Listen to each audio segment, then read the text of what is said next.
Just a warning, before you start watching this video, you might want to grab a box of tissues, because I'm probably going to make you cry. So, I'm going to take one because I know I'm going to make myself cry.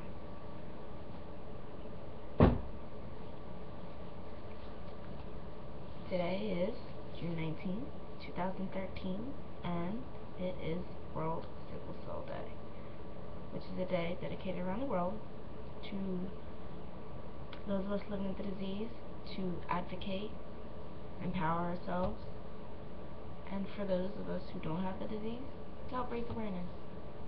And even if those who do have the disease, because I raise awareness every single day.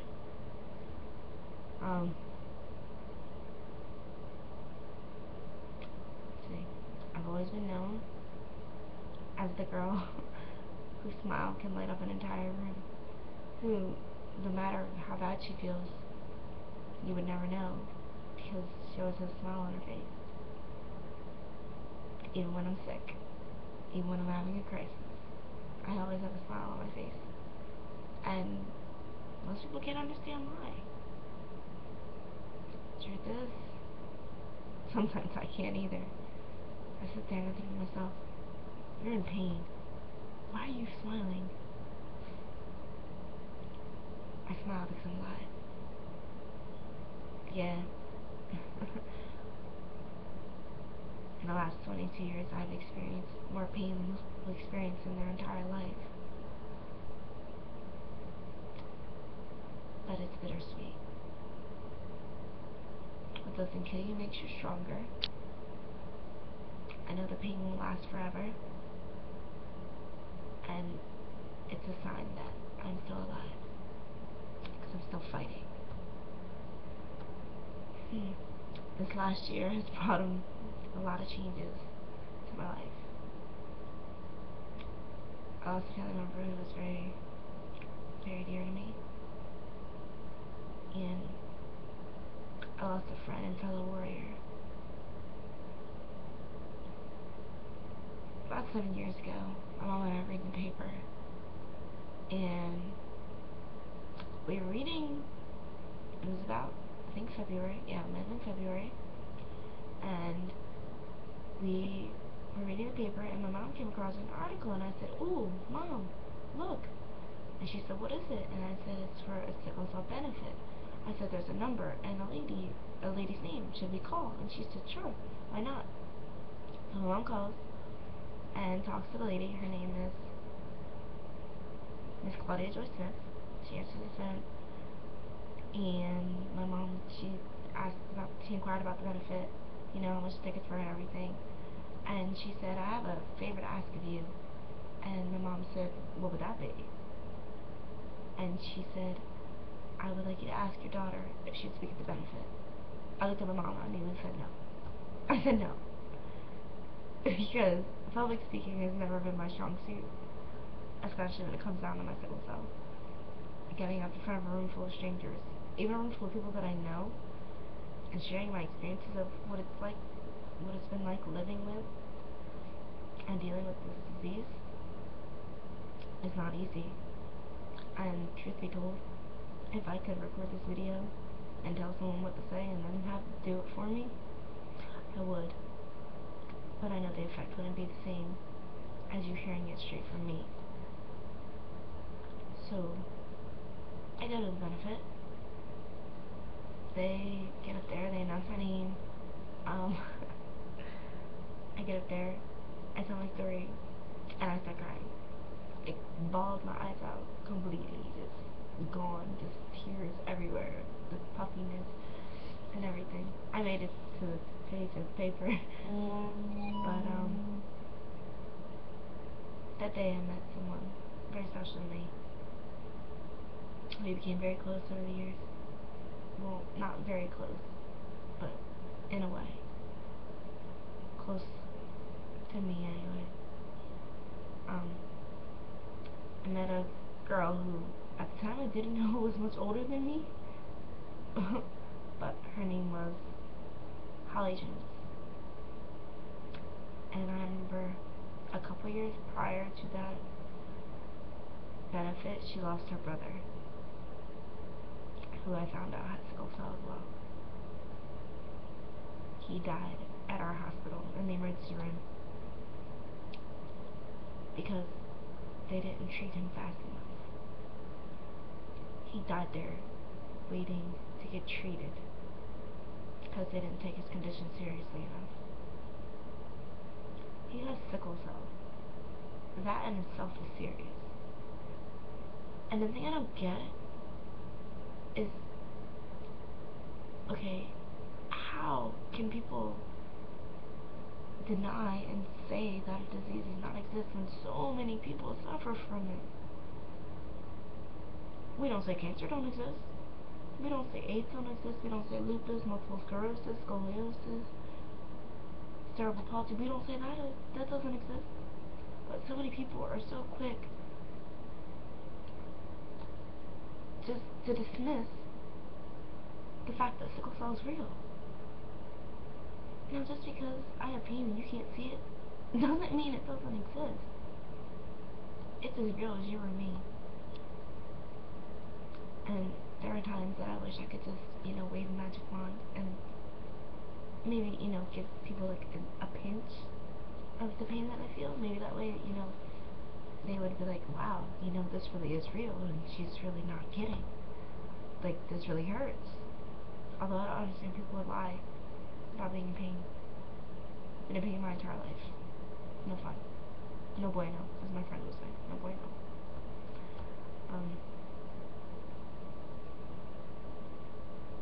So over the years, because I'm getting sidetracked, over the years, Holly and I would meet her at benefits, and she would give me feedback on my speech, like the most recent, our last one. I got up there.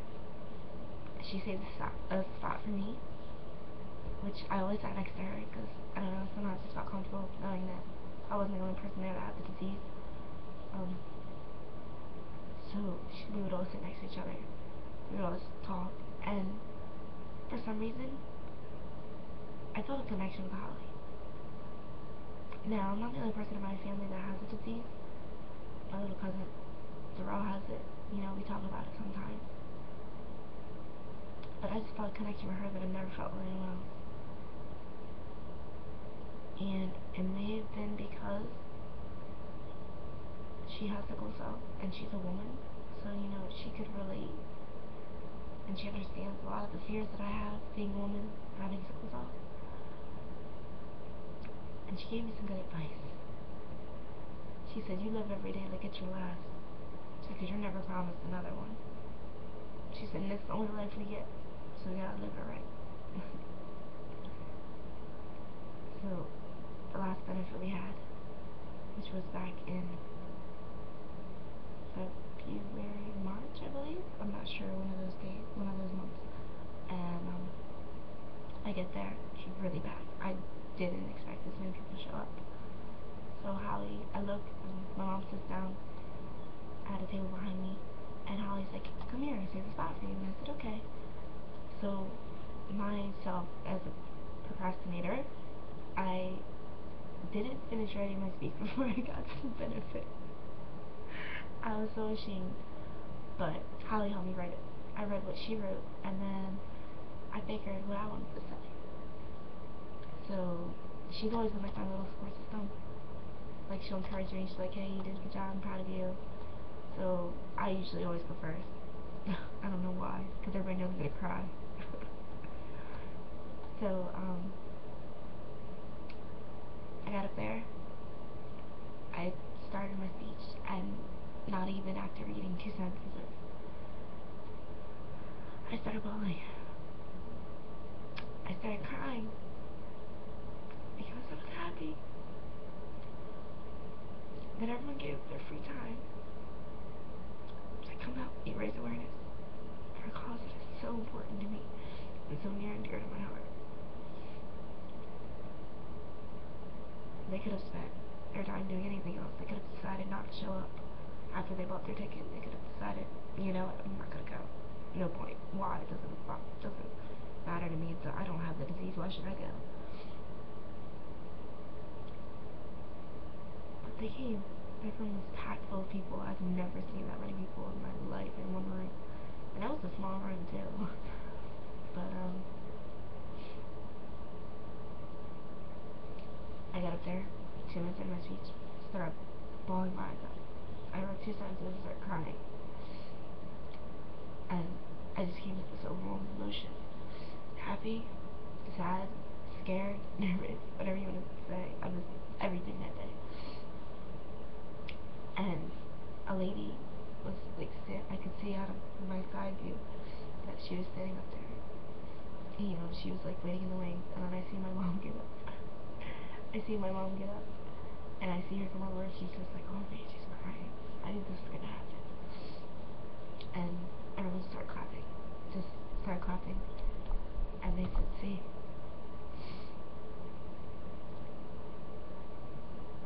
They said, let's clap. Let's just her some support. Because as you can see, this isn't easy for her. It's easy because every time I get up there, anytime I speak and share my experiences, what it's like living with sickle cell, I allow people to see a side of me that I try so very hard to keep hidden from the world, and sometimes that I try to keep hidden from myself. And I know you're probably all thinking that it doesn't make sense, but it actually does. Because I often wonder what my life would be like if I didn't have sickle cell. And the sad part is, I can't picture it, because sickle cell is all I've ever known. Ever since the day I was born, I've been in constant pain. Now, I see today as my second birthday. It's a bittersweet occasion. It's happy yet sad. I'm happy because I get to say I did it. I survived another year living with this disease. And yet it saddens me because I remember how many lives are lost every year to this disease. And people just act like they don't care, like it doesn't matter. So, back to the benefit, because I'm getting sidetracked again. Everyone started clapping and showing their support. And when I sat down, Holly looked at me and she said, you did very well, baby girl. She said, I'm very proud of you. And then Holly got up and, shared a poem that she had wrote, and I was flabbergasted. It was amazing because I could actually picture myself in her shoes.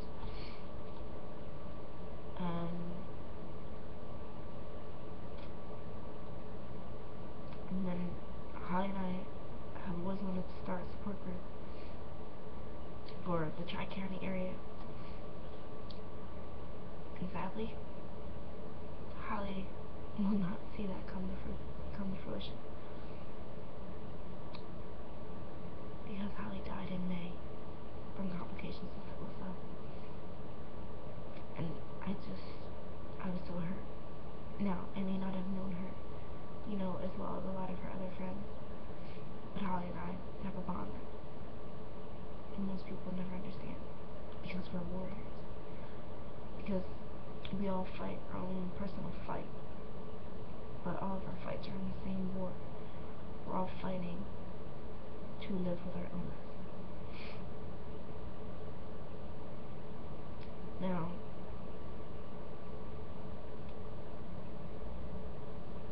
I've worked at Walmart going on 5 years, and 3 years I spent in Millville. I knew everyone. My mom has been working there since I was 8 years old, so the local store's my home. But 2 years ago, when I had to get surgery for my spleen, I had to transfer. My mom got promoted. She became an assistant manager. So I had to move to the violence store. Now, mind you, I was not very happy about this at all. I was like, why? Why must I leave Millville? I want to stay. And I wasn't allowed. They said, your mom's an assistant now. You can't stay. And I started electronics.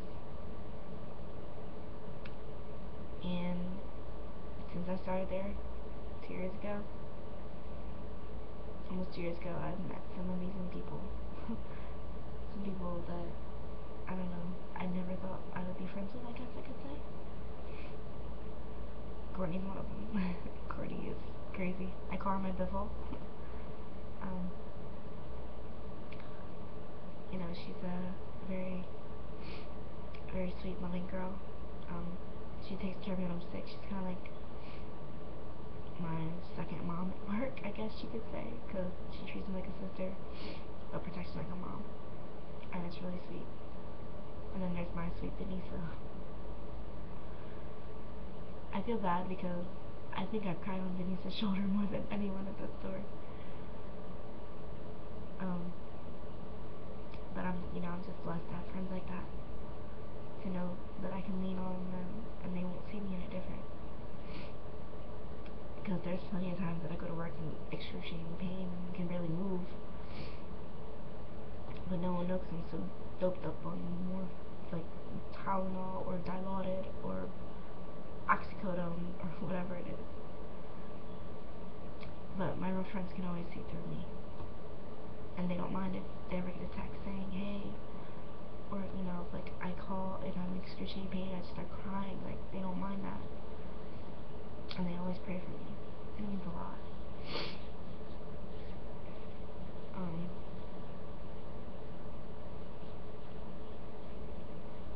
This day is very infuriating to me because I'm sorry, I don't get it.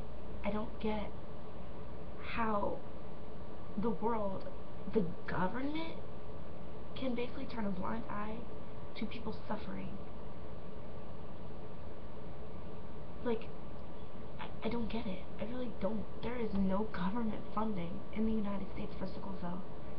And that really pisses me off. September Sickle Cell Awareness Month. You would not know it. I've never seen a public service announcement, a commercial. I've never seen it talked about really on any of the shows. And I thought, that Oprah, being a black prominent woman, would speak about the disease, but considering Oprah doesn't have a talk show anymore, and she has her own network, that kind of saddens me. That's why I do my part every day, to raise awareness about a disease that no one wants to talk about. Everyone sometimes just wants to, write it off like, oh, it doesn't exist, push it to the side, sweep it under the rug, I guess you could say. But I won't let them do that anymore. As long as I'm breathing and living and willing and able, I will give my sickle cell a voice. I will give my disease a voice, because it deserves the same recognition as other serious diseases out there. I don't think people don't take it as serious as it should be taken. Sickle cell affects 180,000 to 200,000, maybe even more than that, people in the United States. The most commonly inherited blood disorder in the United States. Yet people just write it off like it doesn't even exist. I don't get that. I really don't get that.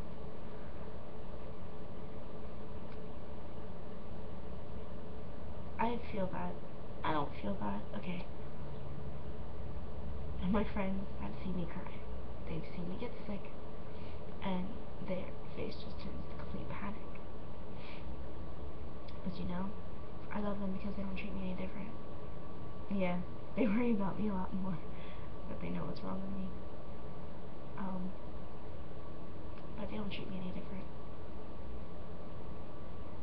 And I like that. That's part of the reason I don't tell people about my disease. Not so much I'm ashamed, but I try so hard to hide it. Because once people learn, real weakness about you, especially ones such as sickle cell, they treat you differently. Very differently. I used to get treated as if I was a porcelain doll. Like, guys, I'm not gonna break. Yeah, there's gonna be days where, I don't feel well, and I'm very tired, and I have no energy, and I don't want to do anything, and I don't want to be bothered. But don't treat me as a sick person. Treat me as your friend. treat me as Shamika. Treat me as Mika. Because that's who I'll always be. And yeah, I might be living with a devastating disease that none of you could ever relate to. Because if you don't live it, you just don't get it. Yep, I said it. If you don't live it, you just don't get it. But that's okay. As long as none of you will deny the fact that it exists, then I've done my job. I've done my part today. June 19th, every year, is World Sickle Cell Awareness Day. And every year, I promise to make these videos. I try not to cry, but sickle cell isn't something I'm easily able to talk about because I'm forced to remember all the pain that I've had to endure and still will have to endure until the day that I die or until they find a cure. And that's a hard pill for anyone to swallow. So, I guess I'm gonna end this video. Oh, I want to talk to you guys about that. Still working on my autobiography. It's coming along. It's not, very long, hard process. It takes a toll on me physically, emotionally. It's crazy. Oh, one sec.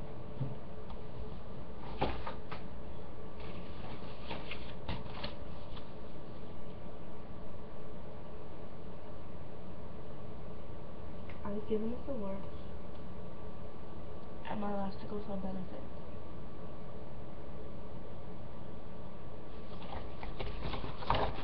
I'm not the only one. Holly got one too. I know her mom probably has hers framed now. But it's basically an award for doing what I do. Talking to people about my illness, as hard as it may be. Educating, raising awareness. That's what it's all about. Because how many of you know people with sickle cell? Many of you may know me, many of you may not. I may be your best friend, or maybe your sister, girlfriend, or a complete stranger you've never seen before in your life. Or, hey, you're that girl that works at Walmart. I get that a lot too. But for you to know me on a level such as this, then I must truly trust you. Because not everyone knows my personal struggles. Because it's not something I openly share with everyone. I have to have a certain trust level with you and a certain bond for me to be able to open up to you and be so vulnerable.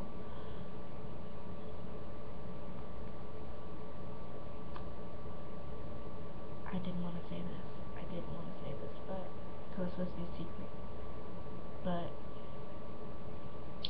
I know everyone knows about the Stand Up to Cancer campaign, and the song that they made.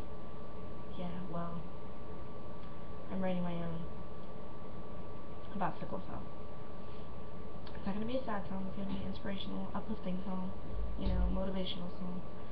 And I hope to get it recorded, and I hope that it gets put on iTunes. Because this song is to benefit all warriors. And I want, anytime that it's downloaded, I want all proceeds to go towards funding for research, for a cure, for anything that will make living with the disease a little bit more bearable. That was supposed to be a secret, but I can't keep it anymore. I've been working on it for a couple months, and it's slowly getting there. It's not where I want it to be, but it's slowly getting there. So, that's my little secret for you, I guess.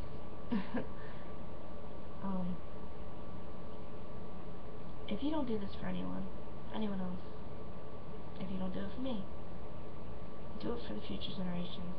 Give them a fighting chance. Because living with sickle cell is not easy. It never has been. And it never will be until they find a cure. I don't want children to have to go through what I went through when I was younger.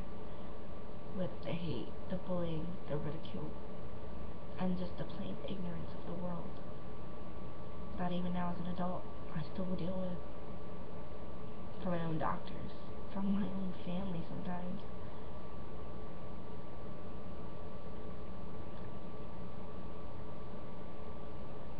If you don't live with it, you just don't get it. Have a real typical day, guys. Love you all. And remember, change starts with one person. One person can start a chain reaction.